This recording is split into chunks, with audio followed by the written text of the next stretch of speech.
beserta surat yang berkaitan lainnya dinyatakan tidak sah dan batal demi hukum.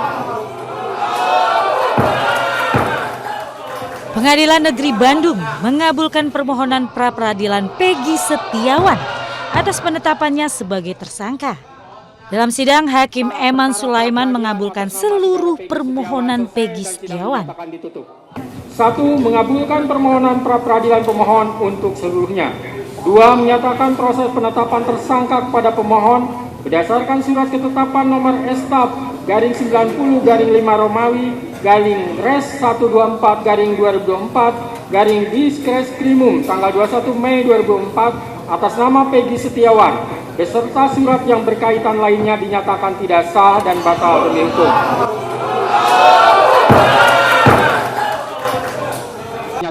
Hakim Tunggal Eman Sulaiman menyatakan proses penetapan tersangka pembunuhan berencana Peggy Setiawan oleh Polda Jawa Barat tidak sah dan batal demi hukum.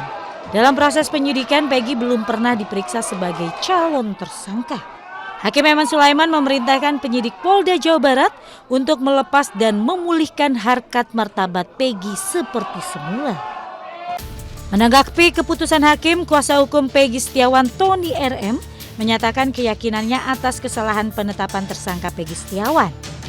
Pada intinya ya ada dua hal yang penting ya dalam penetapan tersangka itu. Pertama, karena penyidik berdalih dalam jawabannya menetapkan tersangka Peggy Setiawan tidak perlu pemeriksaan karena Peggy Setiawan adalah DPO yang ditetapkan pada 15 Mei 2016. Saya sudah sampaikan bahwa kalau dalilnya itu karena DPO, maka dikaji dulu DPO-nya sah atau tidak secara hukum.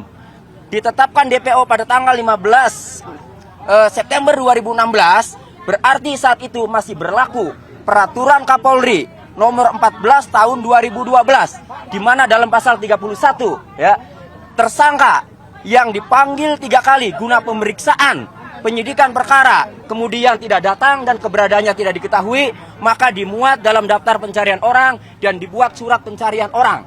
Ada 2 unsur dalam pasal 31 yang harus terpenuhi sebelum seseorang ditetapkan DPO. Unsur pertama, seseorang harus tersangka. Unsur kedua, harus dipanggil dulu. Faktanya, penyidik ya tidak mampu membuktikan surat ketetapan tersangka sebelum ditetapkan DPO 2016.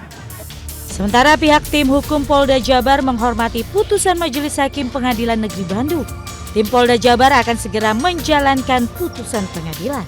Nanti kita akan koordinasi dengan penyidik. Nanti penyidik yang akan itulah ya. Untuk proses pembebasan Peggy berapa lama Pak? Apakah langsung harinya atau seperti apa Pak? Nanti kita secepatnya lah begitu ya. Begitu.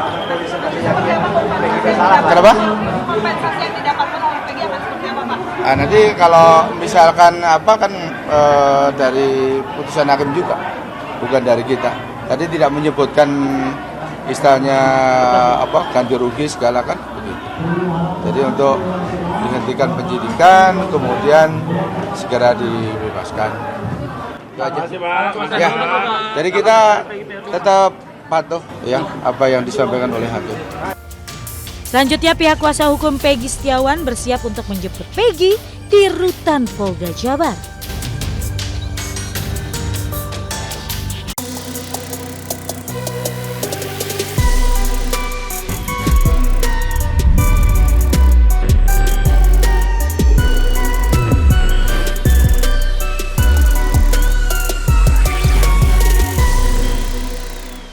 Halo Insight Storyan, saya Anggi Pasaribu. Anda menyaksikan Insight Story with Anggi yang masih ramai saat ini di seluruh media mainstream dan media sosial tentang bebasnya Peggy Setiawan, mantan tersangka untuk kasus pembunuhan Vina dan juga Eki.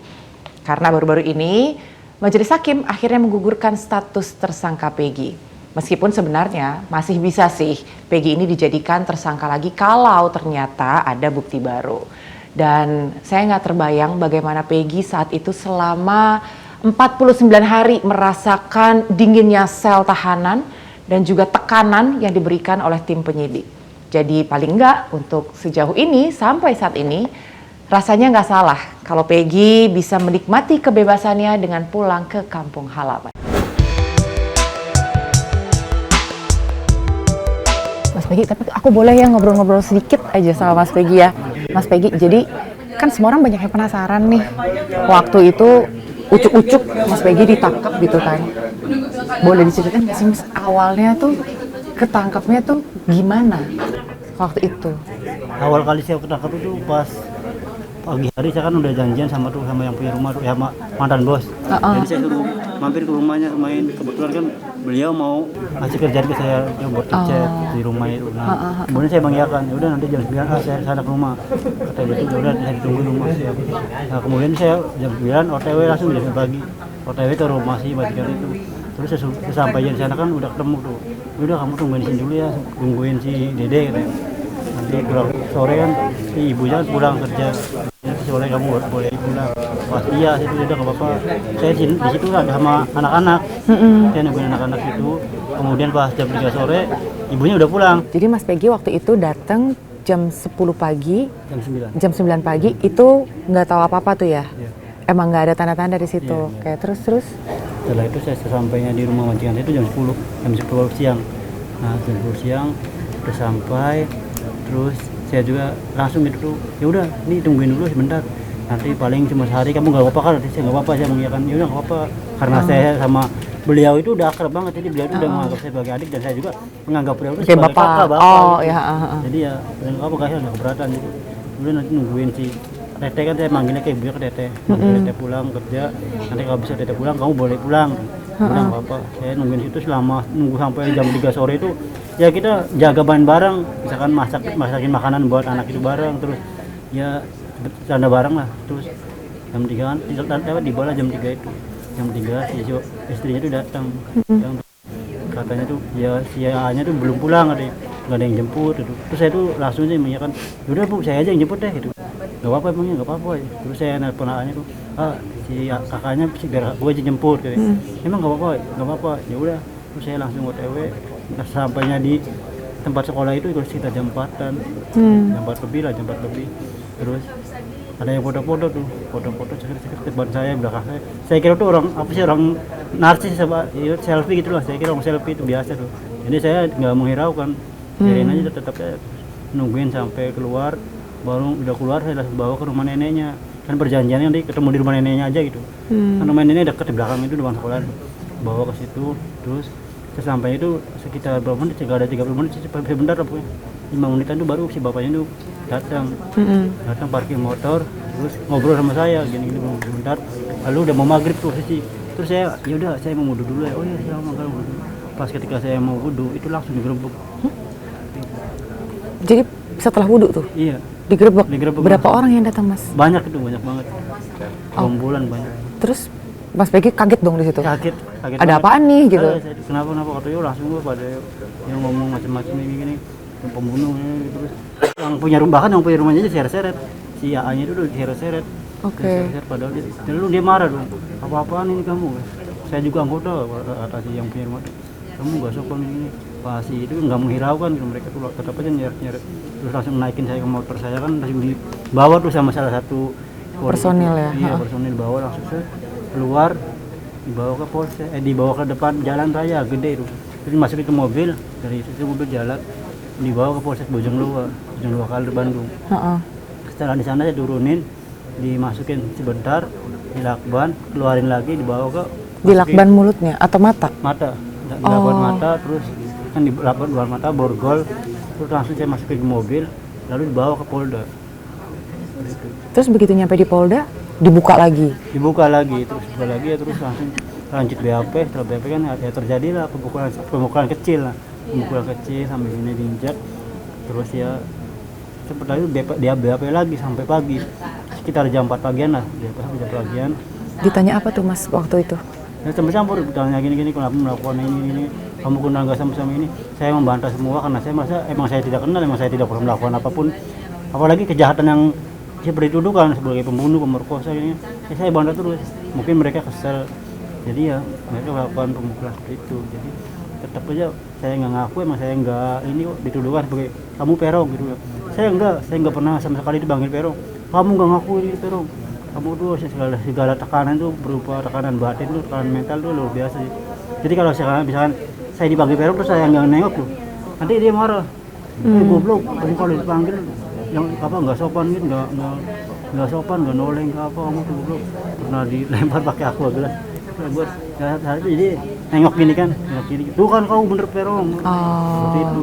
Ya itu tetap aja, saya bukan perong, Pak. Biarpun Bapak mau ngapain saya, udah saya nama saya bukan perong, saya tidak pernah dipanggil perong. Mereka beralibi terus. Bawa udah kamu nggak mau ke aku aja deh, soalnya udah teman-teman kamu yang di dalam itu udah pada ngaku bahwa kamu tuh perong tuh. Bahwa mereka ngaku bahwa kamu membunuh ini. Seperti itu. Saya tetap nggak ngaku karena saya emang nggak salah kok. Jadi buat apa saya ngaku? Meskipun taruhan saya nyawa, saya berani mati karena saya emang nggak salah, nggak pernah melakukan seperti itu. Jadi saya tetap aja tetap emang saya nggak salah. Ya udah. Setelah itu pagi lah sampai jam 4 pagi itu suruh istirahat dulu. Istirahatnya tapi masih di ruang penyidikan? Di ruangan itu. Baju juga disobek kan, pakai baju panjang, saya pakai meja panjang, meja disobek itu enggak pakai baju, saya pakai baju terus ya didiamin sampai pagi. Terus mereka ada yang keluar, ada yang mandi, ada yang nggak tahu kemana itu. Jadi terus selama saya dikasih waktu cuma 3 jam istirahat, 3 jam kurang lebih 3 jam 2 jam. Terus jam 6 pagi udah siap lagi, mau di BAP lagi, mereka pagi persiapan mau gelar perkara. Setelah itu ya gelar perkara langsung mereka BAP ulang saya sampai malam nonstop, sekitar jam 9 malam lebih lah. Berarti itu Mas Peggy lebih dari 12 jam berarti ya, kurang lebih. Karena sampai sampai ganti hari kan berarti? Iya.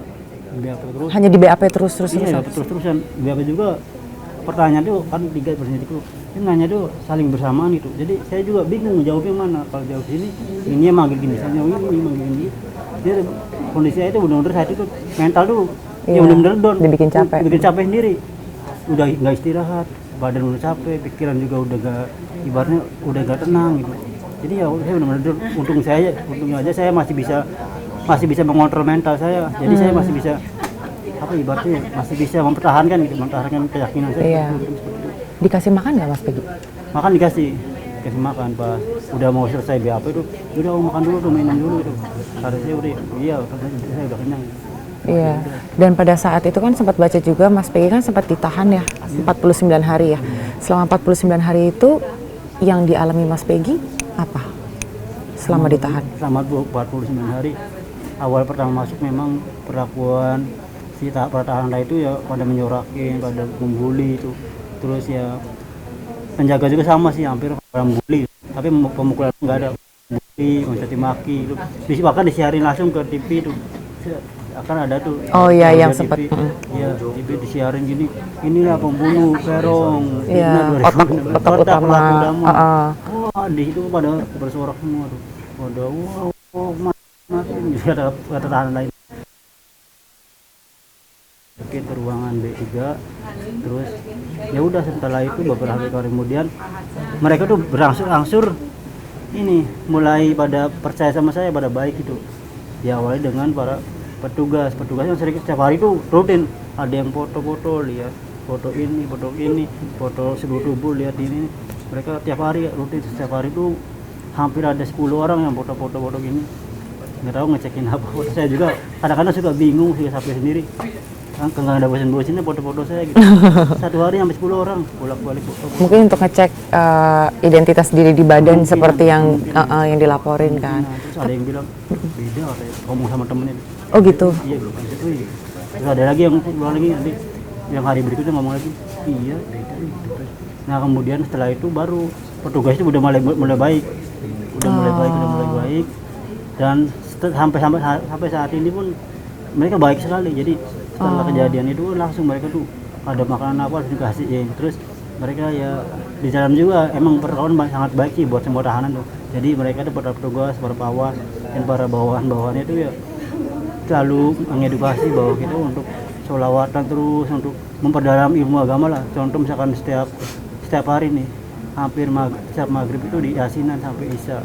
Sampai isya yasinan, setelah isya tuh kita diberi istirahat, yaudah aku istirahat dulu buat makan. Habis makan apel malam nyanyi bareng, nyanyi lagu kebangsaan Indonesia. Habis apel itu kemudian kita istirahat lagi.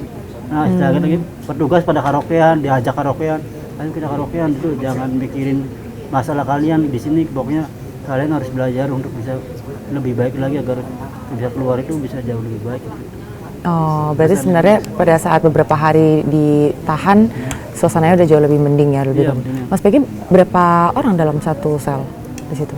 Satu sel waktu pertama sih nyampe 17-20 orang sih, 17-20. Iya. Tapi itu bisa dikurangi, jadi misalkan kapasitasnya udah overload banget tuh, harus langsung dikurangin. Entah itu 5 orang atau 3 orang ditarik, pindahin. Oh, dipindahin supaya lebih kondusif. Mas Peggy sempat dengar-dengar juga kan, nggak tahu ini benar atau enggak. Waktu di tahanan itu informasinya katanya sempat digebukin juga, bener nggak Mas? Oh enggak sama sekali. Di Oh, enggak. ruangan itu justru saya malah nyaman, lebih nyaman daripada di ruangan BAP itu. Oh gitu. Bener, karena- Tapi nggak nyesel untuk akhirnya bisa keluar kan? Enggak lah. Ntar ternyata udah betah di sana, ya keluar gitu. Oh enggak. Saya Oh, pengen cepet-cepet keluar. cepet-cepet keluar. Mas Peggy, tapi kan selamat nih sebelumnya nih ya. Akhirnya kan hakim memutuskan bahwa status tersangka Mas Peggy itu gugur. Terbukti bahwa memang tidak bersalah gitu. Gimana tuh Mas rasanya udah sempet terbayang nggak pasti bakalan bebas atau memang sempat pasrah ya udahlah nggak bakalan harus terima pil pahit kalau memang akan ditahan juga gitu. Waktu itu gimana tuh Mas? Yang pertama itu saya rasanya bahagia banget, bahagia gak nyangka dan terharu.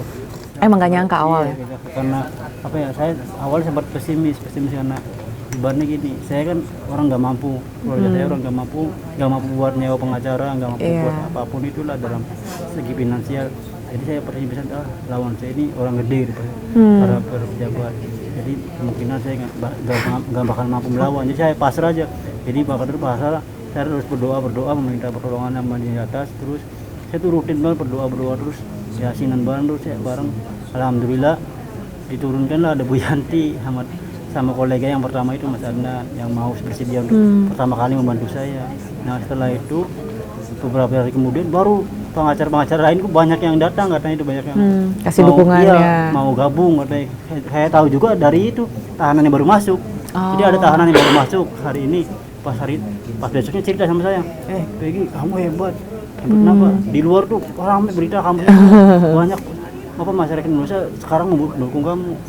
Kamu tahu nggak gitu? Katanya pengacara kamu tuh udah hampir 67. Aduh, saya tuh beneran nih kayak mimpi tuh. Saya emang nggak percaya kata saya. Orang saya aja orang nggak mampu kok ya bisa pengacara seperti itu. Terus katanya itu penasaran dong, makin penasaran karena semakin banyak orang yang masuk itu semakin banyak cerita-cerita yang itu Yang nyampe iya, ya. yang dari luar itu masuk ke saya. Terus saya ada kunjungan itu pertama kali setelah 20 hari tuh. Kan selama 20 hari saya nggak boleh Ketemu orang ya? jadi dibatasin gitu. Jadi kan beda kan, tahanan lain juga nanya, kamu kenapa kok selama 20 hari ini nggak ada yang jenguk? Kata saya tuh, ya saya nggak tahu, kan saya nggak dibolehin sama penyidik. Ini nggak boleh gitu kan, harusnya tahanan lain tuh yang baru masuk sehari lagi udah jenguk tuh bisa. Masih bisa. Semua. Kok saya sendiri dibedain, bahkan itu petugas yang jaga piket juga mempertanyakan itu, kamu kenapa kok keluarga kamu nggak boleh jenguk gitu. Kamu di sini kan kamu nggak ada apa-apa, maksudnya makanan juga kan nggak ada, terus berbekalan apa juga nggak ada gitu. Jadi saya kasihan sama kamu gitu, kamu suruh cepetan itu kabarin penyidik gitu supaya buat ini apa namanya itu, saya jenguk lah minimal supaya ada bekal buat kamu di sini gitu. Kan karena itu nggak boleh apa gitu. Kamu penyidik nggak boleh, aneh gitu. Udahlah saya di sini nggak bisa bantu, cuma bisa bantu aja gitu. Kata dia. Terus setelah itu kan selama 20 hari itu kan genap 21 hari itu baru diperbolehkan keluarga saya masuk, dikasih akses masuk baru pertama kali. Nah saya nanya deh seperti itu ke mama pertama, ma bener tuh mah apa kuasa hukum saya itu ada 70 orang. Iya benar itu. Rumah itu ada banyak, alhamdulillah banyak yang bantu. Nah lagi, mah itu uangnya bayar dari mana? Ya saya mikir itu, takutnya tuh dapat utang-utang. Iya. Mah jangan utang-utang, nanti bayarnya nggak bisa. Enggak, jarang tuh ini gratis semua, mereka mau menawarkan ini gratis. Dan akhirnya kesabarannya Mas Peggy, doa dari keluarga dan juga semua orang pada akhirnya memang dijawab Tuhan gitu ya, bahwa orang benar pada akhirnya mendapatkan pertolongan juga gitu kan ya. Dan langkah selanjutnya dari Mas Peggy sendiri sekarang mau ngapain ya Mas? Langkah selanjutnya itu ya untuk saat ini sih pengen istirahat dulu, pengen kumpul bersama keluarga Ya. Menghabiskan waktu-waktu momen-momen yang selama di dalam terbuang ya, iya, 49 hari. Jadi ya setelah itu nanti saya kembali melanjutkan pekerjaan saya, kembali melanjutkan hidup saya dan kembali melanjutkan mimpi dan cita-cita saya seperti itu. Oke, kalau gitu kita turut bahagia Mas Peggy untuk hasil dari hakim sudah bisa menghirup udara segar. Mudah-mudahan Mas Peggy juga tetap rendah hati dan semakin sukses, cita-citanya membahagiakan keluarga bisa tercapai, dan berkat kesehatan dan juga material juga semakin berlimpah, Mas Peggy. Thank you so much ya, Mas Peggy. Makasih banyak, Mbak. Makasih. Ini hakim apa Tuhan? Karena itu tadi kami sepakat dengan beberapa tim akan melakukan perlawanan dan melaporkan Hakim Herman Sulaiman ini ke Komisi Yudisial dan Badan Pengawas Mahkamah Agung.